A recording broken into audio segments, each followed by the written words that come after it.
Hello, I'm Mark, and this is the Fast Track Impact podcast, where we look at how researchers can become more productive and use their work to achieve real-world impact.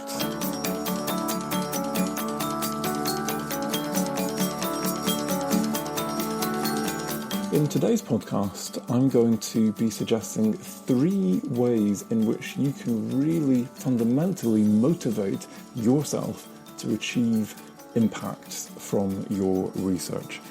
But before we do that, I'd like to give you my research impact tip of the week. Today's tip is to use the app Evernote to work with your research team to capture and aggregate impacts on the go as they arise. Now, this is a tip that I've got from an organisation called Research to Action. On Twitter, they are Research number 2 Action, and their website is researchtoaction.org. Well worth checking them out.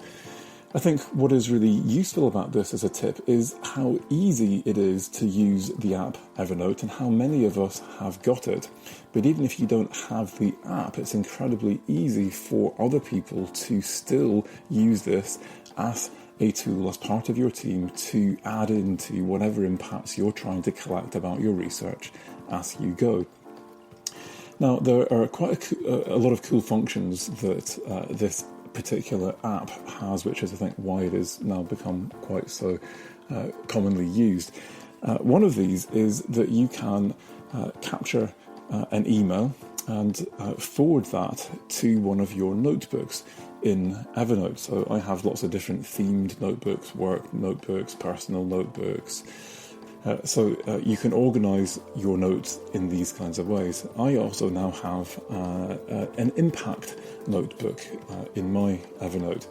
And so this means now that when an email comes through, which is, say, inviting me to something or telling me about something where someone's noticed an impact that has occurred linked to my research, without ever having to even leave my email program, I simply forward that to my Evernote email address. So I've gone to my settings and I can see everyone who has this app has their own unique Evernote email address, and I've just saved that as Evernote in my contacts. So I just type in the word Evernote and it then forwards to my app. And this now means that whenever I've got an email that I want to capture and make sure I don't lose, just in case I do have some kind of email meltdown and lose everything, I know that these are now backed up and stored in a very relevant place that I can look in later in Evernote. Now, what I'm doing is I'm adding at the end of the subject line the @ sign and then impact, which is the name of the notebook that I've got it in, so it doesn't just go into the default notebook that I use.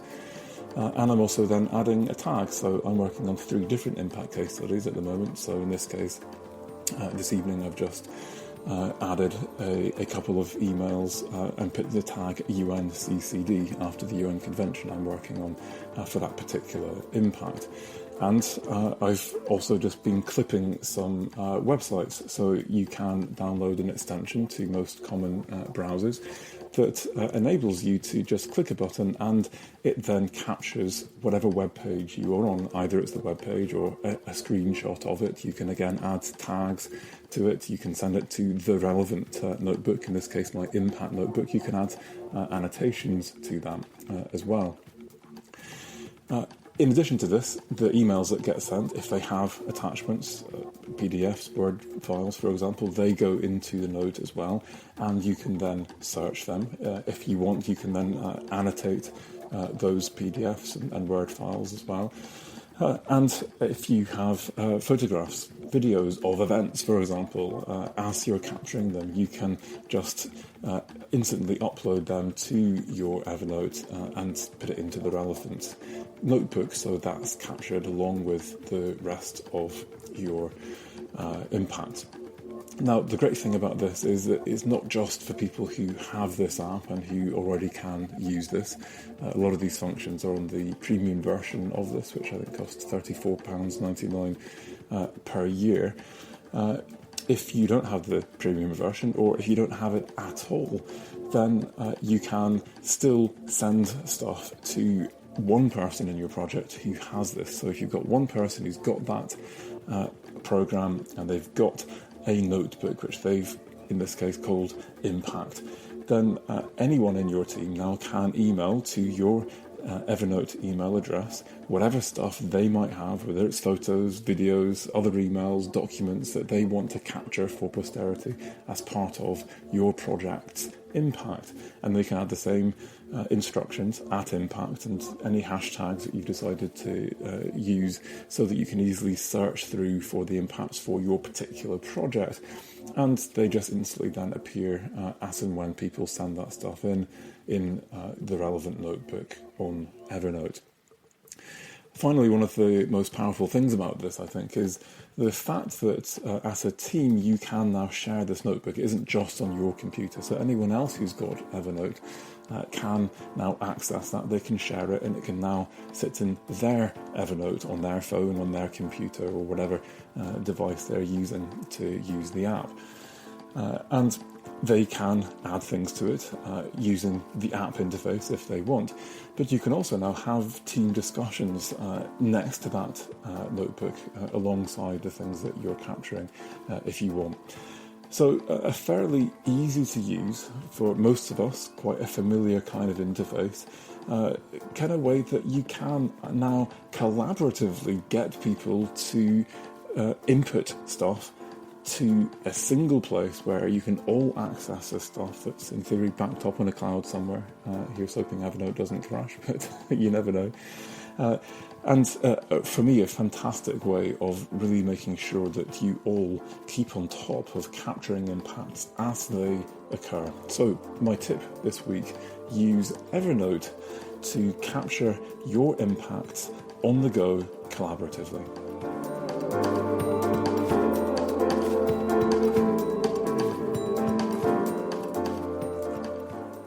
Okay, so now for the main segment today, and I want to think with you about the motives that we each bring to impact. Why is it that some of us are motivated to achieve impact from our research, and what are the very different motives that we each bring to this? And I think it's really important to recognise and celebrate the very wide range of different motivations that underpin what we do when we engage with people outside the academy. So I want to start by asking, what is it that motivates you to be a researcher? Forget for the moment about what might motivate you to engage with things that generate impact. But what is it that motivates you to be a researcher? Why do you do the job that you do? What gets you out of bed in the morning? What stirs you up, lights your fire? What is it that really gets you passionate and makes you feel at the end of the day like you did something that was really worthwhile? Now, I think when we extend this now to impact, very often we will say one of two things. There may be an extrinsic motivation for us to engage with impact as part of that job, and there may be an intrinsic motivation to engage with this. Now, the extrinsic motivations are a fairly recent thing in academia. For many of us now, our next promotion and that next pay rise may in fact depend not just on whether we got that big grant and whether we managed to publish the right number of papers in the right journals. Increasingly, it's about whether we actually achieved impact to a particular level, and these things are being counted and do count when it comes to promotions. What I want to focus on, though, is the intrinsic motivations for impact that perhaps might connect with that thought process as we try and get out of bed in the morning, as we walk home from work and get that sense of a warm glow of satisfaction that we did something worthwhile. And I'm going to suggest that there are three common motivations that researchers have for engaging in impact intrinsically. And the first of these is that many of us figure that we just want to give something back. We want to make the world a better place. We want to do something that will make people feel better or be better, or will bring healing or reconciliation, or avoid bad things from happening in the world. And very often it's a very small thing. For most of us, we're working in quite narrow fields. We can't change the world in that kind of big, dramatic way. It's usually a step-by-step thing. It's a particular group of people, particular issue that we can make our mark on, that we can really help to solve or to bring some good to. Now, the second of these motives is perhaps less obvious, that we would be doing impact for this reason, but I think for many of us this motive is there, whether we admit it or like to admit it or not. And it's this desire to be known, to be recognised, and to leave a legacy, some kind of mark on the world that said, I was here, I did something that was worthwhile. And ultimately this is an egotistical motive, this desire to be known as an expert, to be recognised as someone who is doing something of meaning and that is worthwhile and is valued by the world. And for many academics, you can get this quite happily just by doing what you do as a researcher and getting that sense of recognition from others within your own discipline. But what many people tell me is that they experience this even more powerfully when they extend their work and start to go beyond the academy. Now, this may be that you're getting media coverage. Now you are being recognised by the general public. It may be now that you have a name which is being recognised. It may be that because of that exposure that your work is having now, that you're getting invited to do keynote talks at conferences, that you're getting invited to go on to committees and explain things to government and advise important and powerful people now related to your research. If that is fundamentally what is something that drives you, that gets you out of bed, that gives you that sense of satisfaction, that you are recognised, that you are valued, then perhaps engaging with impact might enhance that motivation.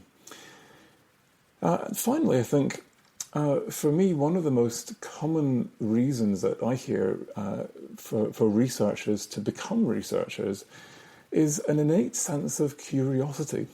A sense of wonderment about the world, trying to understand why it is that things happen the way they do, why people are the way they are, how it is that things work. And I think that impact can engage with that motive as well. In my experience, people who are motivated by curiosity, when they become curious about the impact that they can have, they discover that actually by working with people outside the academy, very often they can actually do more and better research, which enables them to ask more powerful research questions. They can get bigger sample sizes, they get more funding, whatever. But beyond that, even if it doesn't have that effect, what I think very often happens is that when people start to move beyond their disciplinary confines and beyond the walls of the academy, they discover that actually there are a whole load of other questions that they never even dreamt of asking. And now, as a result of those engagements outside the academy, they are asking even more fascinating questions that enthrall them even more than they ever imagined was possible when they first went into research. Now, these intrinsic motives that I've discussed, whether it's making the world a better place, being known and leaving a legacy, or that sense of innate curiosity, I think range along a continuum from being more altruistic to more egotistical. Now, I think the reality is that many of us would say that, well, it's not just one of those motives. Maybe it's two, or perhaps it's all three of those motives that actually get me out of bed, or on any single day I might get that warm glow of satisfaction from any one of those different motives. And I think that we're probably just being real and honest with ourselves if we admit that actually mixed in with our motives, there probably is that element of egoism. I think that by making that explicit, though, it's really important, because when we discover, when we become aware that we are primarily acting out of an egotistical motivation, it's worth just setting up a few warning flags in our mind, a few little alarm bells that say, well, hold on a minute, when I'm engaging with impact for these motives, is there a danger that actually I'm using stakeholders, I'm using the public, I'm using this impact agenda for something which is only going to achieve good for me, and that will actually, in the long run, be negative or have some kind of unintended consequence for the people that I'm working with.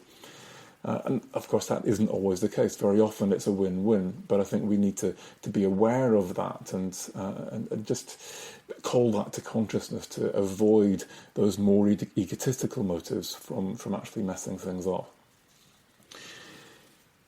Now, if you are motivated by impact for any of these three reasons, or perhaps there's another reason that you can come up with other than the ones I've suggested here, I want to ask you now, how does this get reflected in your priorities? Is impact a priority for you? Somewhere in the mix, every month, perhaps every week or two, you will make sure you do something that connects with that and that satisfies that motive to achieve impact. Perhaps actually it's a daily thing, or pretty much every day you're doing something that connects with those motives and actually achieves some kind of step towards an impact. I think that the most successful researchers are the researchers who ruthlessly prioritize.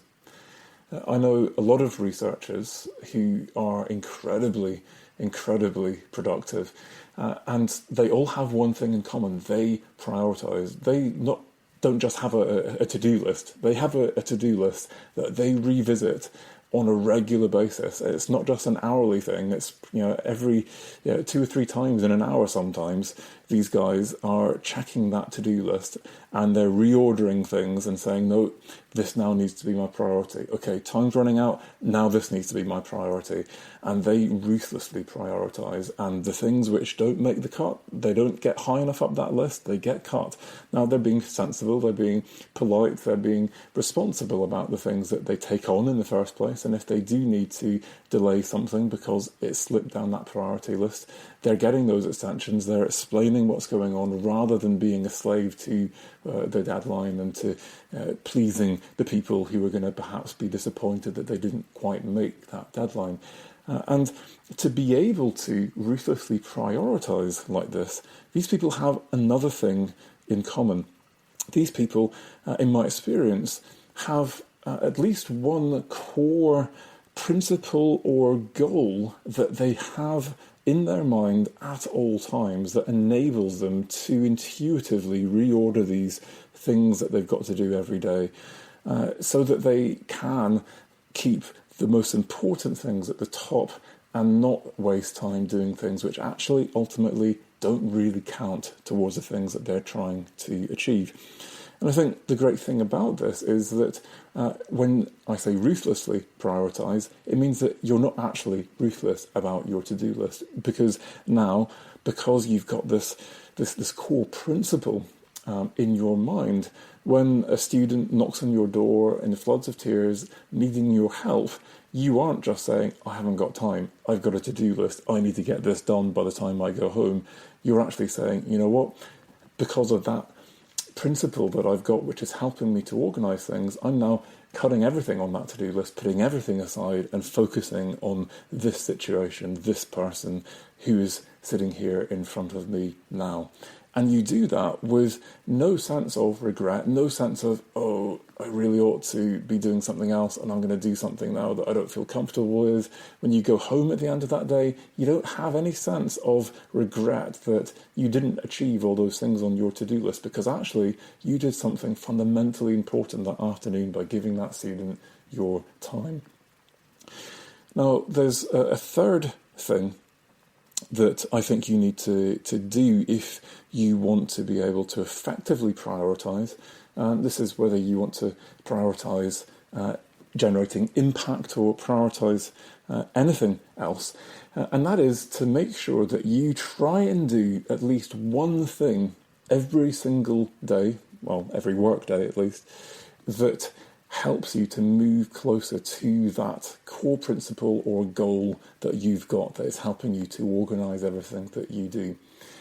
I think that sense that you have when you go home from a day of meetings and you just feel like you wasted your day, or a day of just sending emails and doing random things, you feel like it's a wasted day. Now, yeah, you've been working hard, you've been stressed, but it feels like a wasted day for one reason. And that reason is that you didn't move any closer to your core goals, and you didn't do anything that fundamentally connected with your core principles and values. And I think that if you can just spend 5 minutes in a day doing one task that connects with that core goal or principle, then when you get to the end of that day, it might have felt like, I was in meetings, I was answering emails all day, but you know what? I feel like I achieved something because I did that one thing in that 5 minutes that brought me closer. Now, Gary Keller and Jay Papasan in the One Thing book talk about the idea of just having one core purpose, one core goal around which you organise everything else in your life. Now, I think that's maybe taking things a little bit too far, but I think the point they're trying to make here is the power of having that one single important thing. And I think part of the power of this is the memorability of it. If you have just one thing that you can hold in your mind at all times, then it really helps when you get stuck in the heat of the moment where you've got a million things all happening at once and someone is suddenly calling you up and saying, you have to do this and you've got to do it by tomorrow, or you've got to take this piece of work on. It's going to be 3 months of your life, but you have to do it. And there are all these other motives that suddenly come in. I want to please this person. It's going to tick some boxes on my promotion application. It's whatever else. There's a whole load of reasons why you should say yes. And that person who's asking you is probably telling you all the reasons why you should say yes. But there's that niggle. And very often we ignore that niggle because we can't articulate it. We don't quite know what it is. And we say yes. And then that night, or perhaps 2 weeks into that 3-month task, we think to ourselves, why did we do that? Why did we say yes? What was that all about? And we regret it and we want to get out of it, but by then it's too late. And we end up wasting time and feeling really unmotivated. So for me, I have a core goal and I have a core principle that I try and hold in my mind at all times. And I've tried to memorize it so that it's there. I try and bring it to consciousness at least once per day so that it is always at my fingertips. If I need to make a snap decision at any point, I can call these things into my mind. So I'll share them with you just so that you get a sense of what this might be like. And so the core goal that I have is that I want to change the way that researchers around the world generate knowledge so that their ideas can change the world. You'll see it on the Fast Track Impact website in various places. I've written this sentence because this is fundamentally what I want to achieve. It's what I want to achieve with this podcast. It's what I want to achieve with my blogs, with my Twitter stream, with my business, with my research, with my teaching, with everything that I do. This is the goal that I am bending myself towards. But underpinning that, there's a core principle. And that principle is simply empathy through knowledge, knowledge through empathy. So, my message today is to get your priorities straight. And if your priorities are linked to your motives, and your motives typically are linked to your values, essentially who you are, your identity, then you will just need one priority in life. You will just need one core goal, one core principle, and that then can transform your productivity day by day so that you achieve way more than you ever dreamt possible. And of course, if this is part of what you're trying to achieve, the ability to get impact from your research.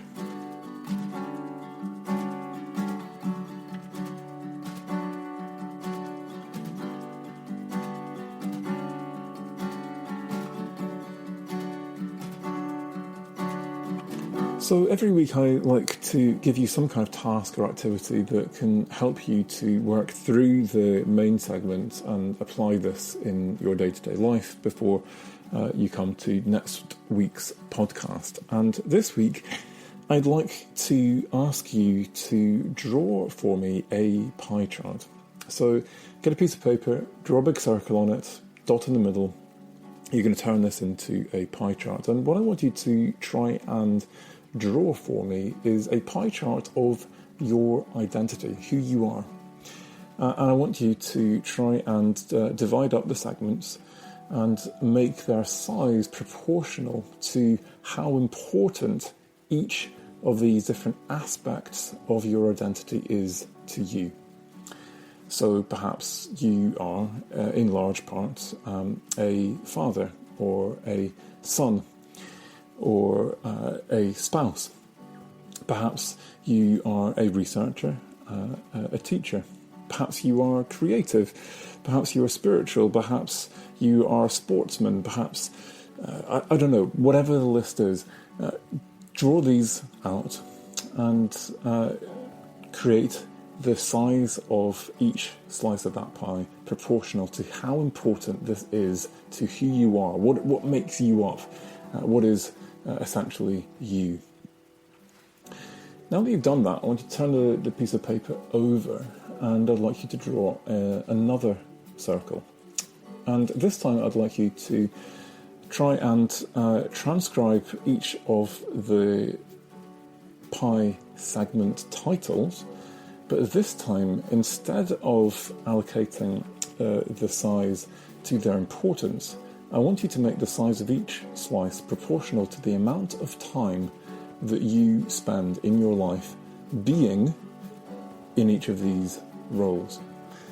So in my case, on my identity as a father and a spouse probably takes up half of who I sense I am on a day-to-day basis, who I feel I am, who I want to be perhaps. But in reality, I spend far more time working than I do being these things. And that is, of course, a source of dissonance, of discomfort to me. Now, as you do this, most of us will discover that the proportion of those pie segments is quite different between the two drawings. How different those two pie charts are will normally be proportional to the amount of dissonance that we feel in our lives and how happy we feel with who we are, where we're going, and where our priorities lie. If our priorities are not aligned with who we fundamentally feel we are, or perhaps who we want to be, then there'll be this uneasy sense on a daily basis that we're kind of not in the right place, and we're not doing the right thing in the right way at the right time with the right people, and a sense of being a bit lost. And of course, the answer to that is to try and spend more time realigning your time as much as possible with your identity so that you feel you are being the person you want to be. And of course, the way in which we do that is through our priorities.